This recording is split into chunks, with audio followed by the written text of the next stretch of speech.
माँ भैरवी महोत्सव आज शुभ उद्घाटन होती पंचम महोत्सव तेणु बहुत सुंदर वातावरण अच्छी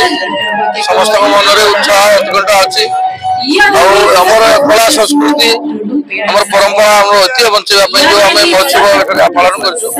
निश्चित भाव में माँ भैरवी कृपा ठीक हिसाब से अनुष्ठित होती आगामी दिन में महोत्सव भविष्य आहरी उज्जवल आम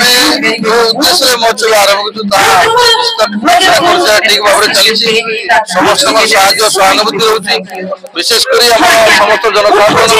सामाजिक मैंने आपण भी साहय बहुत अच्छी तेणु आगामी दिन में आम जो